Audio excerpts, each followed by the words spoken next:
Beyləqandakı qohumlarımla danışıram, biri məni qonaq dəvət eləyir, deyirəm ki, gələ bilməyəcəm, üzürlü hesab elə, işim başımdan aşır. Deyir ki, sənin nəyin kəmdir ki, bu qədər işləyirsən? Deyirəm, bəs prezidentin nəyi kəmdir? Bütün gün işləyir. Elon Musk'ın pula ehtiyacı var ki, yoxsa Şah Abbas ehtiyac içində idi? Vəhbi Koç Türkiyənin ən varlı insanlarından biri idi. O 1996-cı ildə 25 martda şirkətləri gəzirdi, layihələrlə maraqlanırdı və elə həmin gün dünyasını dəyişdi. Demək olar ki, son nəfəsinə qədər işləyən bu insan bunu pul üçünmü edirdi? Üstəlik arxasında nəhəng bir sərvət ola.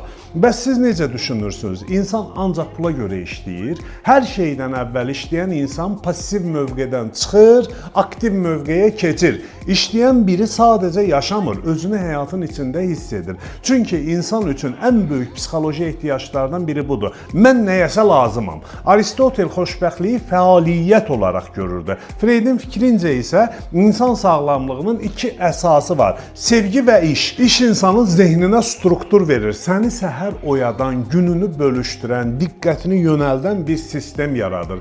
İş insanın xaosdan nizam yaratma cəhdidir. İşləyən insan bacarıqlarını gücləndirir. Sən işləyəndə əslində sadəcə vəzifəni icra etmirsən, özünü inşa edirsən. İş daxili potensialı reallığa çevirən vasitədir. İşləyirsənsə sosial intellektin inkişaf edir. İnsan insanlarla işləməyi öyrənir. Bu isə həyati əhəmiyyətli bacarıqdır. Winfred Bolton və Kit Outley'nin 1987-ci ildə Böyük Britaniyada apardıqları tədqiqat sübut elədi ki, işsiz qalanlarda depressiya kəskin artır və iş sosial dəyər mənbəyidir. İnsan faydalı olduğunu hiss etdikcə özünə hörməti artır. Gördüyünüz kimi insan mən kiməm sualına çox vaxt iş üzərindən cavab tapır. Ancaq işləmək istəmirsənsə və ya həvəssiz işləyirsənsə problem işdə deyil, sənin zehnindədir. Çünki insan işləməkdən qaçmır, işləməyin yaratdığı hisslərdən qaçır. Uğursuzluq qorxusu, tənqid,